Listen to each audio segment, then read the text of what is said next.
Hey guys, Rob from Georgia here with you, aka VHS82 apostrophe. It is episode 16 of our ongoing Space 1999 series, looking at End of Eternity.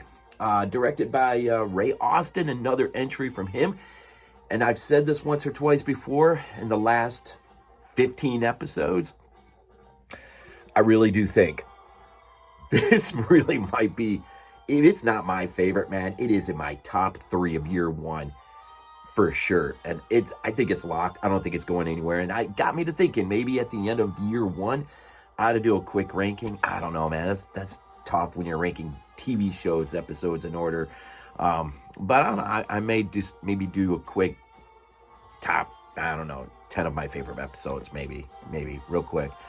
Anyhow, so we are in episode 16, and apparently this series is just going to keep going. Now, after End of Eternity, we only have 8 episodes left, and then year one concludes, and then I'm going to take a little bit of a break. It'll be around Thanksgiving time, and then either before Christmas or after Christmas, pick up year 2, and probably before Christmas, pick up year 2 and start into that. And so I hope you're enjoying it so far. I know I am.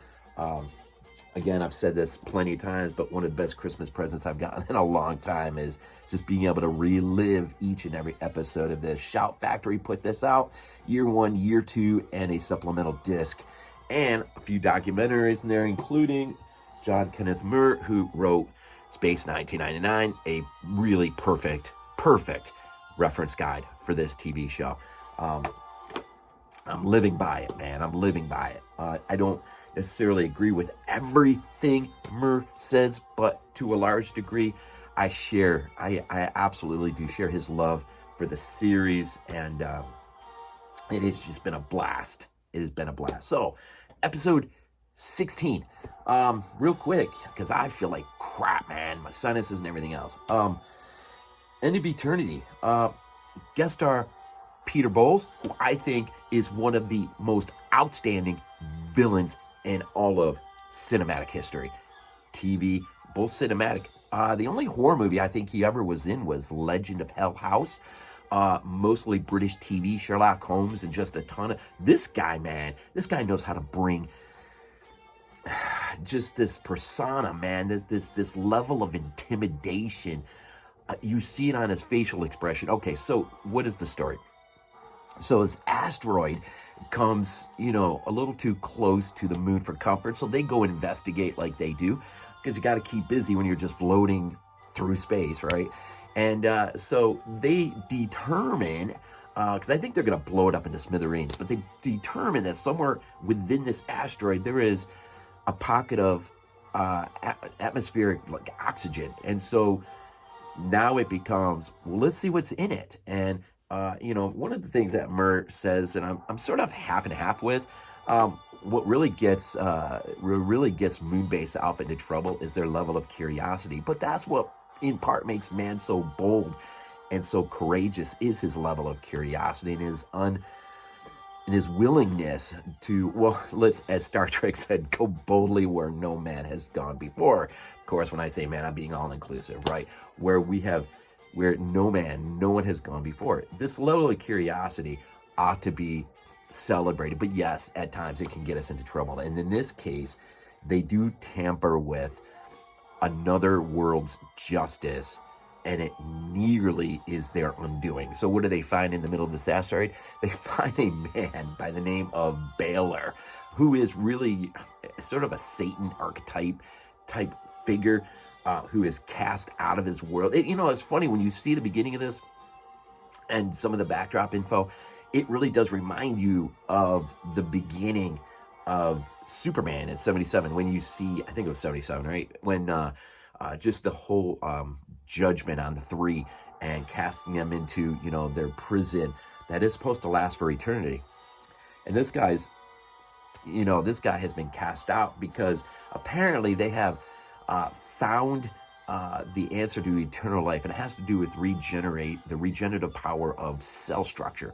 But once they found it, they become, in Balor's eyes, they have become apathetic to life. There's no purpose anymore. And so in order to change that initially, and we're, it's a lot of this is from Balor's point of view.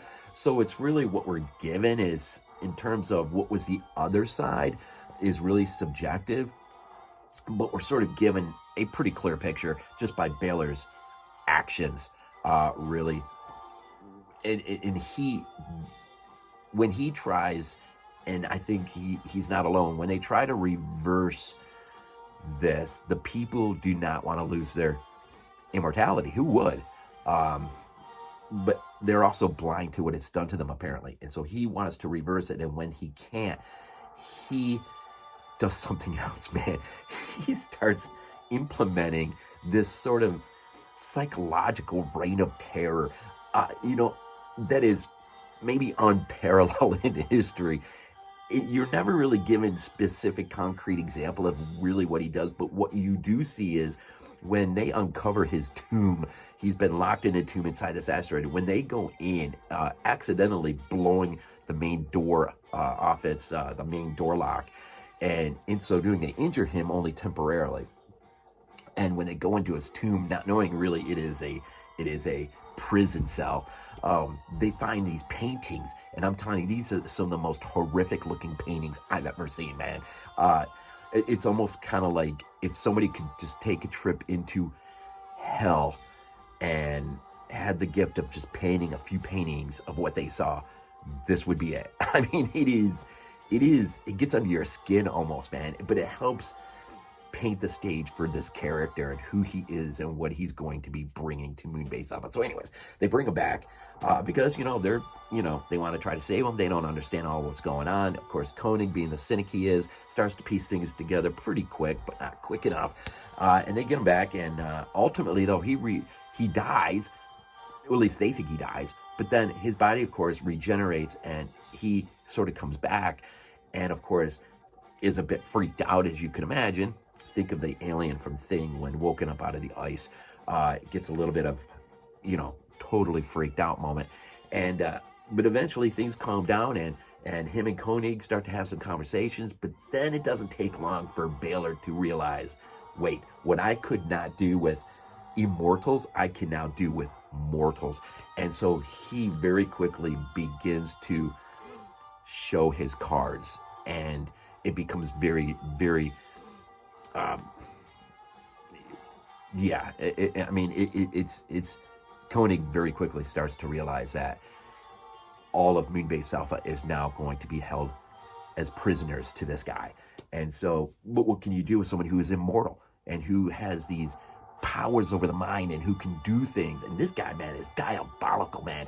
His expressions, his eyes, and I'm telling you, I wish he had a larger filmography in horror, because I think this guy could have really brought it to the table.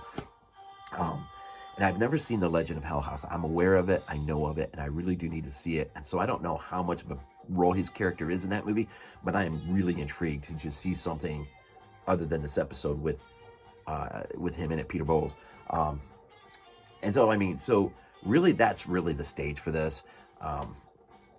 And there's some conflict and stuff that happens between him and Koenig and others, and ultimately, they do put all the pieces together and realize that if they don't do something, then that he is really going to be their new ruler. And so ultimately you get to the end. I'm not going to give it away, but let's just say this episode could maybe have influence other things that quickly came down the road. You think about Ripley's resolution at the end of Alien. There was another, his indestructible nature, as Muir points out in his book, you'll see in things like Terminator coming down the pike. He really does bring this character, man, to the table. It is Balor from the Planet Program, and it just begs. I'm telling you what, if they could ever make a movie for Space 1999, a newly adapted cinematic film, man, like Dune, right? I would love it if they started. obviously you have to have a little bit of an intro so people who've never seen a TV show kind of know what happens. But it'd be really cool if they could use this episode, End of Eternity, in really sort of kind of the same way that the Wrath of Khan used Space Seed. This would be such a fabulous episode to use in terms of a film, I think. Possibly, I don't know. But the show is freaking awesome. End of Eternity, guest star Peter Bowles. There was another guest star too, Mike Baxter. I think he plays. I don't know if it's a pilot or I can't remember. But the other thing I was going to point out too, when they're in the prison and they discover the injured Balor, when Koenig sees the paintings, that whole scene right there, not perfectly, but it does remind me of the space jockey scene in Alien, when right before they're about to go into that shaft, and the camera almost sort of lingers on the space jockey just momentarily, and then you go with them, and of course down into their doom, so to speak, down into there is that it's just an atmospheric moment of just, you're looking at the paintings for just a moment, and you're just thinking to yourself, there's no way this ends good. This just does not end good. But we know the moon must keep on sailing through the universe, so resolution will be had by the end, and it's a pretty good one. So Peter Bowles as Balor in End of Eternity, one of the better episodes for sure, especially if you're, like many of us, perhaps a horror fan. It's pretty good stuff. Anyways, as always, man, we always end these things off with Go Bills.